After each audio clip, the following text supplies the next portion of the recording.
오늘 주님께서 주신 말씀은 사도행전 4장 1절부터 12절까지 말씀입니다. 사도행전 4장 1절부터 12절까지 말씀입니다. 1절부터 12절까지 말씀을 우리 교독하도록 하겠습니다. 사도들이 백성에게 말할 때 제사장들과 성전 맡은 자와 사두개인들이 이르러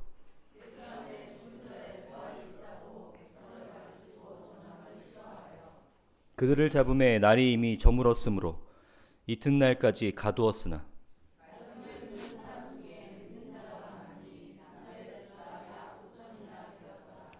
이튿날 관리들과 장로들과 서기관들이 예루살렘에 모였는데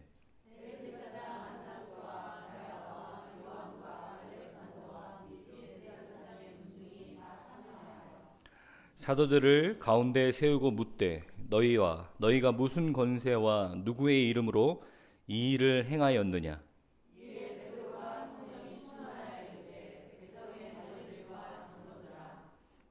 만일 병자에게 행한 착한 일에 대하여 이 사람이 어떻게 구원을 받았느냐고 오늘 우리에게 질문한다면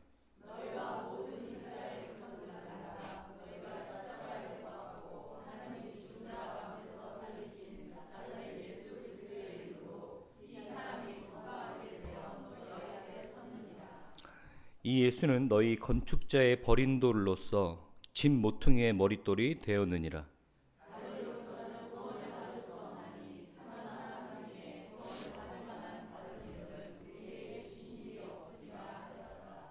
아멘.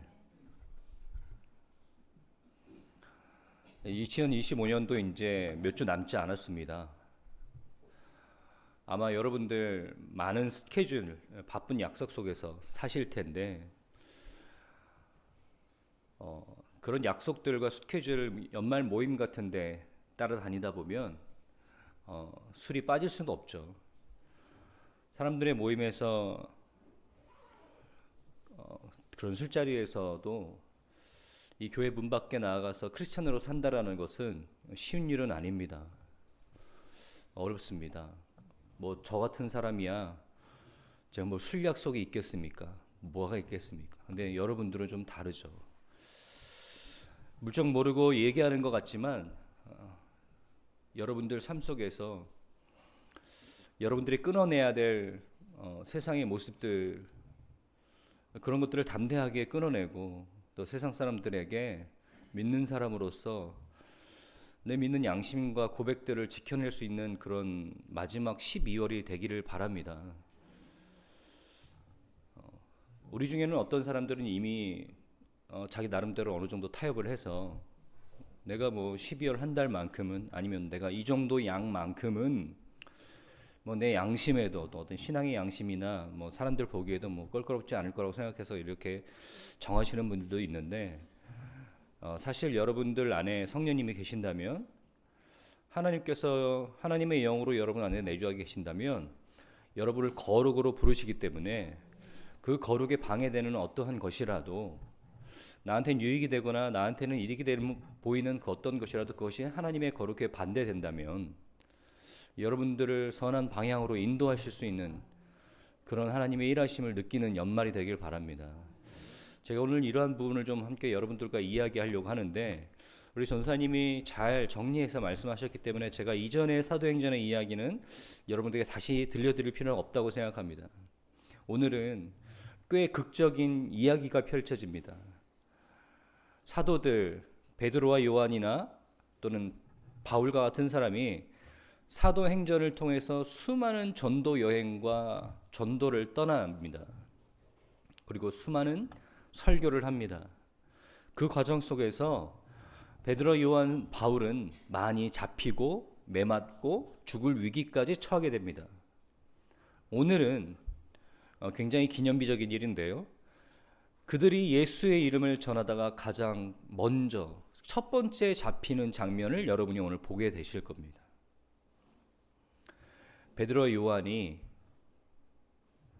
성전 맡은 자들과 사두개인들, 대제사장들 앞에 서게 됩니다.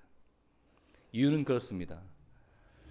무슨 이유로 병든 자들, 그 안진뱅이를 고쳤느냐? 또 한 가지는 많은 사람들이 베드로와 요한의 설교를 듣습니다. 기록에 보면 5,000명, 남자만 5,000명이나 되는 수가 믿었다, 회개했다라고 얘기합니다. 많은 사람들이 있어.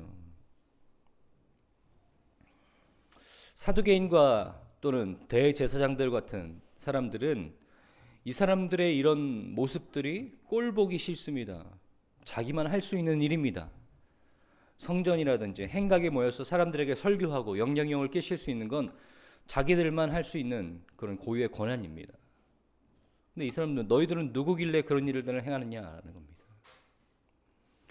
여러분 그 장면들을 한번 눈여겨보실까요? 베드로와 요한이 산헤드린 공의회라는 곳에 불려갔습니다. 산헤드린 공의회라는 것은 예루살렘의 가장 최상위 기관입니다.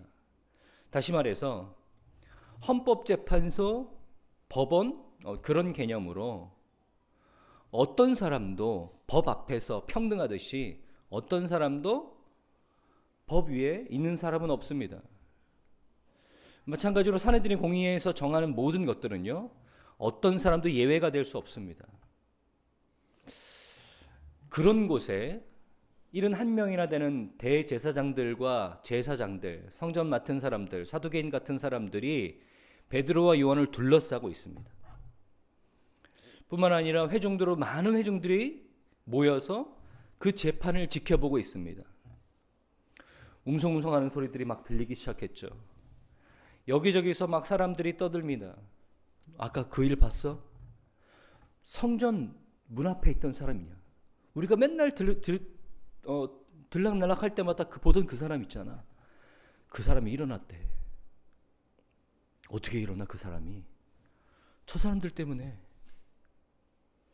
사람들이 웅성웅성하기 시작하는 거예요. 회중에서 막 그런 소리들이 들리기 시작합니다. 많은 사람들이 그 사람의 설교를 듣고 회개하고 예수를 믿었대. 예수가 어딨어? 얼마 전에 죽었잖아. 저 사람들 말로는 그 예수가 다시 살아났다는 거야. 앞에 71명의 대제사장들과 제사장들 사이에서는 이런 이야기가 들리기 시작합니다. 저 사람이 그 사람이야? 우리 허락도 없이 성전에서 행각에서 설교한 사람이 저 사람이야? 잠깐 가만히 있어봐. 저 사람 내가 어디서 본 것 같은데. 갸우뚱갸우뚱하면서 얼굴을 봤다가 자기 생각을 한번 골똘히 생각해 봤다가 번갈아 가기 시작합니다. 이내 어떤 사람은 눈치챕니다. 아! 나 저 사람 알아. 베드로와 요한이 그 사람들 앞에 둘러싸여 있었어요. 아마 굉장히 긴장되고 두려웠을 겁니다. 특히 더욱 긴장되고 두려웠던 건 자기 눈앞에 서 있는 안나스와 가야바, 알렉산더 대제사장들 봤을 때입니다. 요즘 말로 PTSD라고 하죠. 트라우마가 올라오기 시작합니다. 가야바, 안나스, 알렉산더. 베드로 요한은 그 사람을 한눈에 알아봤습니다. 누굽니까? 예수를 죽인 자들입니다. 팔다리가 떨리기 시작합니다. 애써 감추려고 자기 팔을 잡아봐도 그 트라우마는 멈출 줄 모릅니다. 얼굴이 굳어지고 몸이 사시나무 떨리듯이 떨릴 것 같습니다. 실제 그런지 모르겠지만 내 다리가 막 떨고 있는 것 같은 느낌이 들어요. 내가 저 사람들 얼굴을 다시 볼 날이 온다니. 아니, 얼굴을 보는 게 아니라 그 사람들 앞에 마치 예수가 그랬던 것처럼 잡혀왔다라는 거예요. 곧이어 그 대제사장들 중에서도 그들을 알아보는 사람이 있습니다. 생각났어. 예수가 살아생전에 예수와 함께 있던 자들이야. 여러분 이 장면 기억하십니까? 마가복음 14장 66절부터 71절입니다.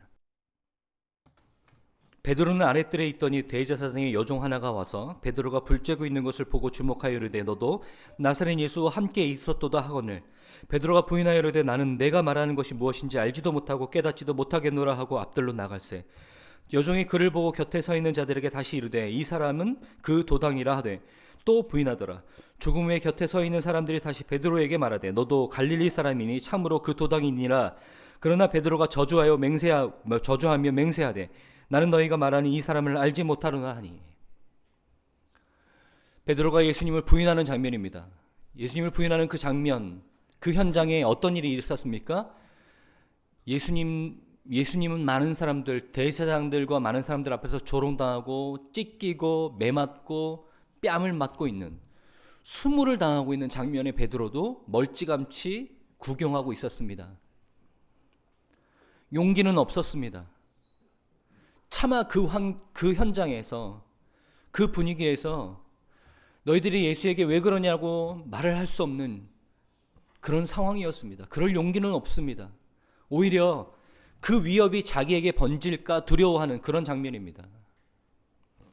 예수는 마치 동네 강아지들이 동네 아이들에게 놀림당하고 조롱당하듯이 많은 사람들에게 이리 치이고 저리 치이고 손바닥으로 얼굴을 맞아가면서 수모와 고통을 당하고 있었습니다. 그 장면을 보고 있는 베드로는 감히 용기가 나지 않아요.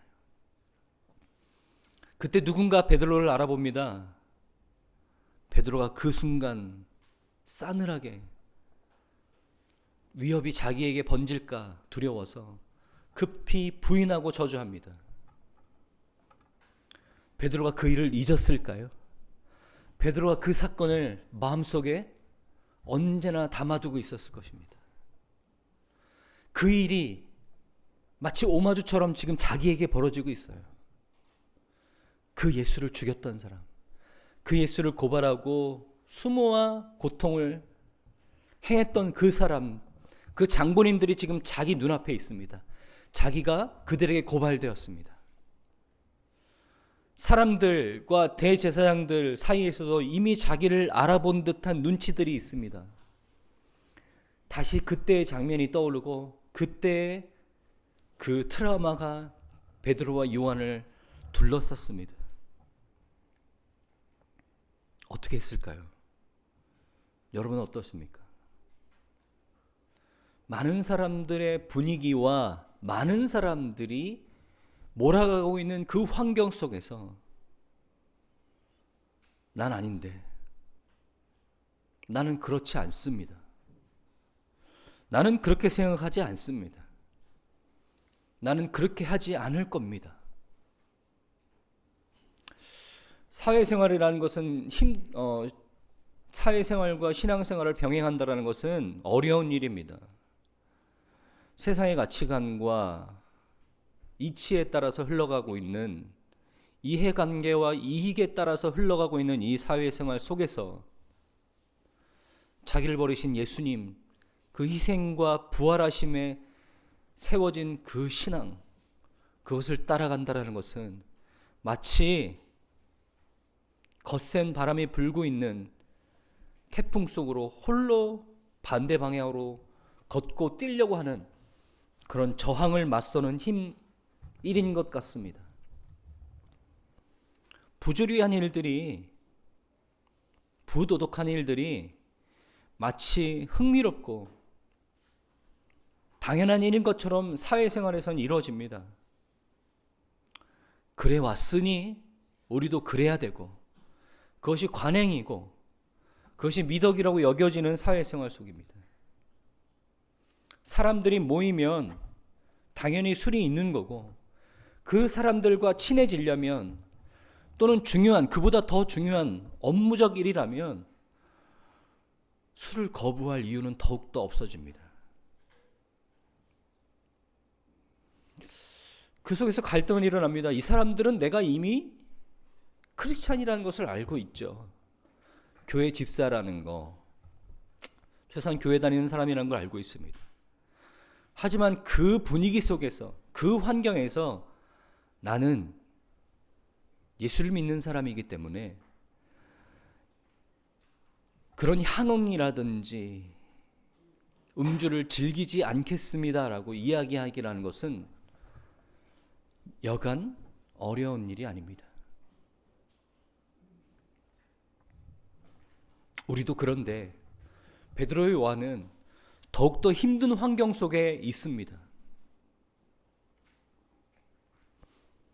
베드로와 요한은 불과 며칠 전만 해도 자기를 알아보고 위협이 자기에게 다가오는 것을 저주와 부인으로 몰아냈던, 예수가 죽자 마치 아무 일도 없었던 것처럼 자기 고향으로 돌아왔던 그런 사람들이었습니다.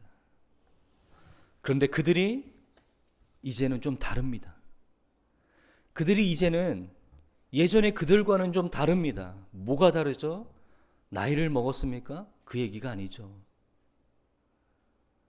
좀 성숙했고 철이 들었습니까? 아닙니다. 중요한 사건이 그들에게 벌어졌습니다. 예수께서 그들에게 약속하셨던 그 사건입니다.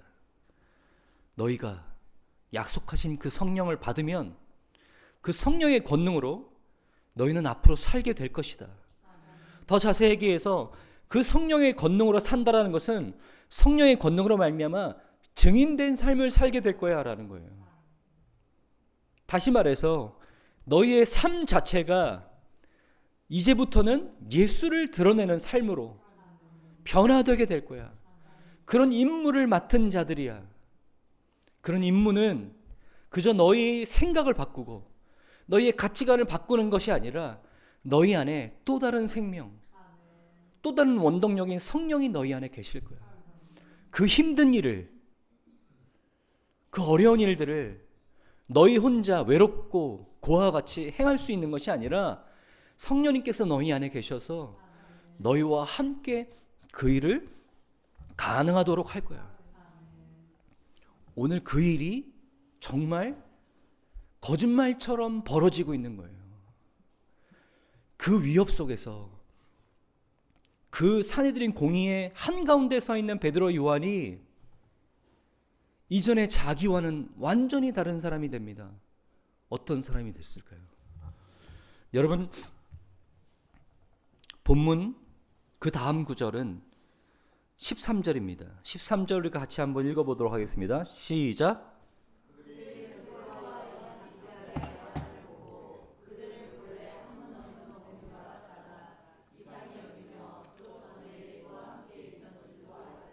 네, 베드로 요한이 어떻게 얘기했다고요? 담대하게 이야기했다라는 거예요.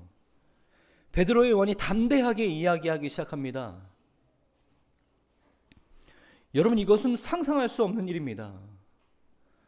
여러분, 어떤 상황, 그런 상황에서 담대할 수 없는 사람이었습니다. 특히 예수 때문에 잡혀왔는데 그 자리에서 또 예수를 얘기한다는 것은 자살행위였습니다. 그런데 그 자리에서 베드로 요한은 그들의 잘못, 다시 말해서 예수를 죽인 그 잘못, 그리고 그 예수가 어떤 분인지에 대해서 이야기하기 시작합니다. 어떻게 해요? 담대하게. 아유, 이건 말할 수 없는, 이게 어떻게 상상할 수 있는 일입니까? 그런데 그 베드로와 요한이 담대하게 이야기하기 시작합니다. 10절 한번 볼까요? 9절부터 10절입니다. 같이 읽겠습니다. 오늘 본문 9절부터 10절입니다. 시작. 만일 병자에게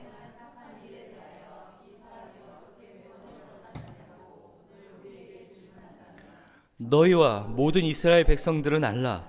너희가 십자가에 못 박고 하나님이 죽은 자 가운데서 살리신 나사렛 예수 그리스도의 이름으로 이 사람이 건강하게 되어 너희 앞에 섰느니라. 네, 이렇게 담대하게 이야기하는 거예요. 그들의 모습 속에는요, 이전에 그 안뜰에서 예수를 부인하던 베드로가 보이는 게 아닙니다. 예수가 죽자 다시 고향으로 내려가서 그물을 잡고 있던 요한이 보이는 게 아니에요. 그들의 모습 속에 누가 보이냐면 예수가 보이기 시작하는 거예요. 누가복음 20장 1절부터 8절입니다. 이 일을 사실은 예수가 먼저 당했었습니다. 하루는 예수께서 성전에서 백성들을 가르치시며 복음을 전하실 때 대제사장들과 서기관들이 장도들과 함께 와서 가까이 와서 말하여 이르되 당신이 무슨 권위로 이런 일을 하는지 이 권위를 준 이가 누구인지 우리에게 말하라.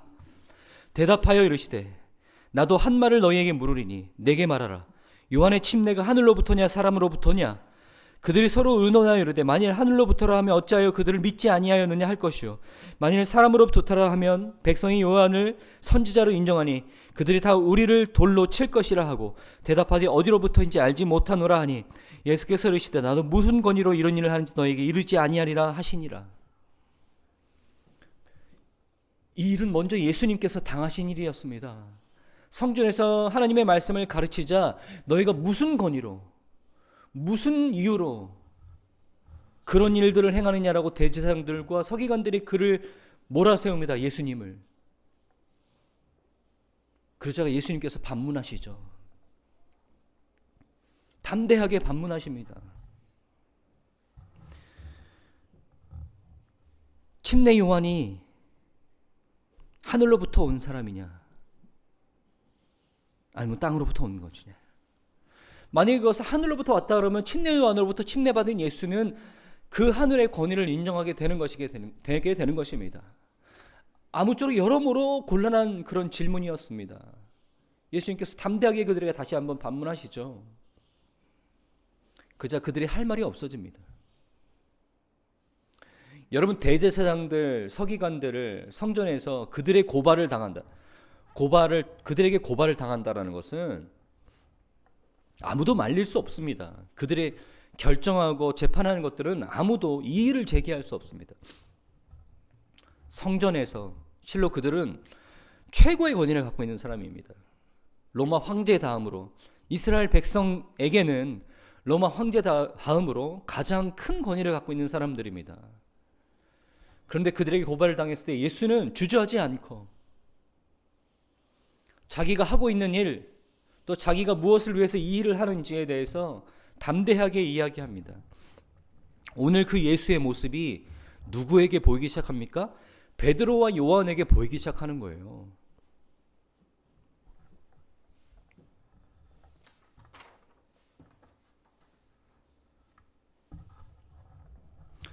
여러분, 이런 일들이 무엇 때문에 가능한 것입니까?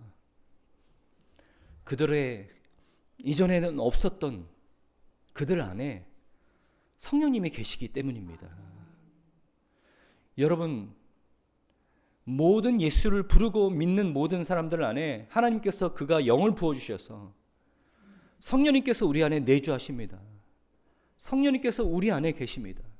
그런 모든 사람들은 이전에 우리가 행하지 못했던 것들, 이전에 우리가 두려워했던 것들, 이전에 우리가 너무나 의식하고 신경 썼던 그런 부분들, 그래서 차마 결단하지 못했던 것들, 차마 용기 내지 못했던 것들, 이제는 성령님께서 우리 안에 계셔서 그것을 결단하게 하시고 용기 내게 하시고 그 환경과 상황을 거스러서 그것보다 더 중요한 나를 통해서 예수가 드러나는 것, 그것이 더욱더 중요하고 그것이 내가 지금 살아가고 있는 이유고 목적인 것을 드러내는 그런 여러분들이 되시기를 주님의 이름으로 축원합니다. 이런 어려운 상황 속에서, 환경과 분위기 속에서 여러분 선택하셔야 됩니다. 많은 사람들이 여러분을 주목하고 있습니다. 많은 사람들이 여러분을 기다리고 있습니다. 여러분의 행동과 결단을 기다리고 있어요. 그들 중에 여러분들을 아는 사람들이 있죠. 저 사람은 교회 집사래, 건사래. 여러분들 그들 앞에서 어떻게 행동하실 겁니까? 어떻게 결단하고 선택하실 겁니까? 예전처럼, 예전에 내가 살았던 것처럼, 연말인데 분위기가 이런데 사람들이 상황이 어떤데 라면서 타협하시겠습니까? 아니면 예전에 난 그렇지 못했지만, 예전에 난 그렇게 하지 않았지만 지금은 좀 달라. 뭐가 다르냐? 내 안에 성령님께서 계셔서 그런 일들이 내 삶을 통해서, 내 모습을 통해서 예수를 드러내기에 적합하지 않아 거룩한 삶을 살기에 방해가 돼 라고 여겨진다면, 다소 사람들이 좀 얼굴이 붉어지더라도, 다소 사람들과의 관계에서 곤란한 일을 당하더라도, 아니면 때때로 그런 행동과 선택 때문에 핍박을 당하더라도 담대하실 수 있는 여러분들이 되시길 주님의 이름으로 축원합니다. 이 이야기는 마지막 이렇게 끝납니다. 사도행전 4장 18절에서 21절입니다. 그들을 불러 경고하여 도무지 예수의 이름으로 말하지도 말고 가르치지도 말라 하니, 베드로와 요한이 대답하여 이르되 하나님 앞에서 너희의 말을 듣는 것이 하나님의 말씀을 듣는 것보다 옳은가 판단하라. 우리는 보고 들은 것을 말하지 아니할 수 없다니, 관리들이 백성들 때문에 그들이 어떻게 처벌할지 방법을 찾지 못하고 다시 위협하여 놓아 주었더니, 이는 모든 사람이 그된 일을 보고 하나님께 영광을 돌림이라. 아멘. 가야바와 안나스 비롯한 많은 대제사장들이 사람들이 보는 눈앞에서 그들을 처벌할 거리를 찾지 못합니다. 어찌 보면 그들의 너무나 담대한 모습 때문에 당황했을지도 모릅니다. 그들을 놓아주기로 결정했지만 놓아줄 때 이렇게 얘기합니다. 다시는 예수의 이름으로 어떤 말도 어떤 것도 전하지 마. 그럼 내가 놓아줄게. 엄청난 기회가 찾아온 겁니다. 왜냐하면 그 자리에서 이 사람들 죽여라, 사형해라, 처벌해라, 얼마 전에 죽은 예수처럼 십자가에 매달아라 이렇게 얘기해도 아무도 이의를 제기할 수 없습니다. 그들의 권위에 도전할 수 없어요. 그런데 특별한 기회를 얻었죠.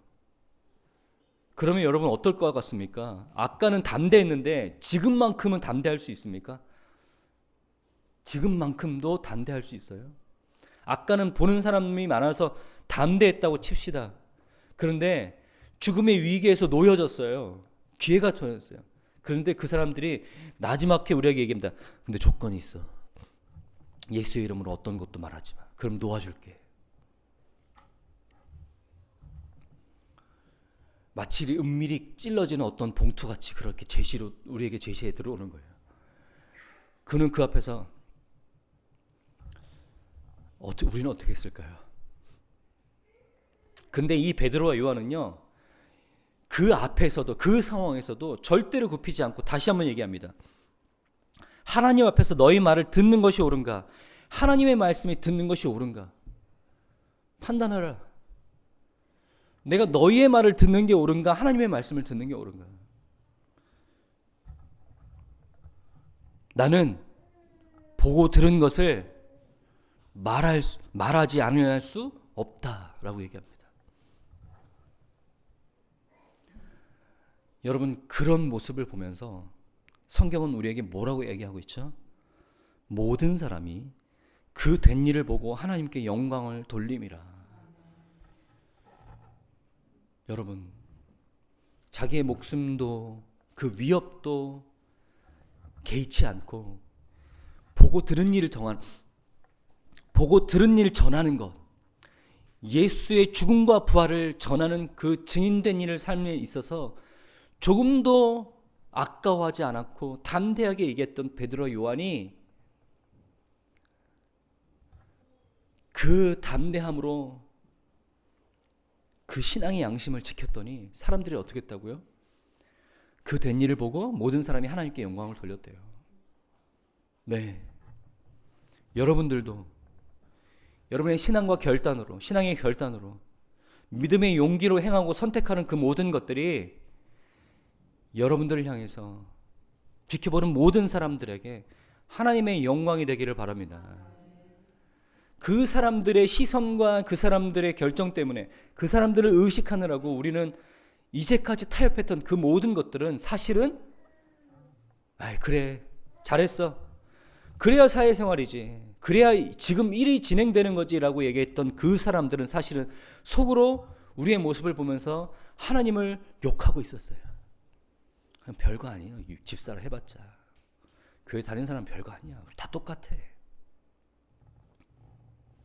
그런데 우리가 어느 날 우리 안에 계신 성령의 능력으로 말미암아 증인된 삶을 살겠노라고 다짐하는 그 순간부터 그렇게 결단하고 선택하고 신앙의 양심을 지킬 때 오히려 사람들은 우리를 보면서 저 사람은 도대체 무엇 때문에 그렇게 하는 것이지?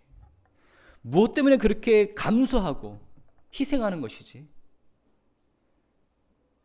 라며 우리 안에 계신 하나님을 발견하고 그 분별된 삶을 통해서 하나님의 영광이 되는 그런 놀라운 일들이 벌어지기를 다시 한번 이 연말에 여러분들에게 부탁하고 바랍니다.